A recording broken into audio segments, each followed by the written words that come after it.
Automobilisten op een centrale aas tussen Dokkum en de Westerreen moeten de komende maanden rekening houden met werkzaamheden. Na 10 jaar worden de midden- en toplaag van het asfalt vervangen. Het is 6 kilometer.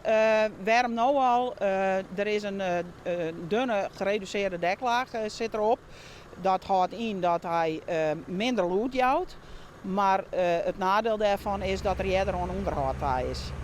Daarom is er al een week drokvreesd en vegen, zodat begin takom weken het nieuwe asfalt online worden kan. De provincie maakt het gebruik van het zogenaamde 2.0 systeem. Praktisch komt het erop deel dat de mensen gewoon terugrijden kunnen en eigenlijk zo min mogelijk hinder hebben van de wegwerkzaamheden. Ze moeten wel met een paste snelheid met ze rijden, maar ze kunnen wel gewoon terugrijden.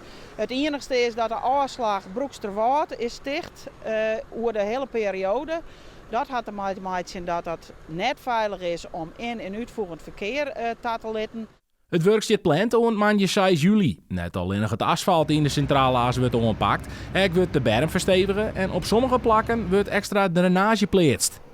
Wij zijn ook 4 weken aan de oostzijde bezig. Dan moeten wij nog 4 weken ook aan de orenkant. Maar dat houdt ook in dat wij een weekend weer dicht moeten om het systeem om te zetten naar de orenkant van de dijk.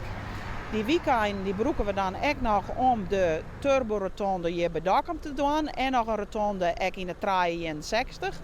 Dan maken we nog weer een weekend dicht om alles weer voor te halen. Een beetje de laatste werkzaamheden uitvieren. En dan is het weer voor in ieder geval 10 jaar klaar.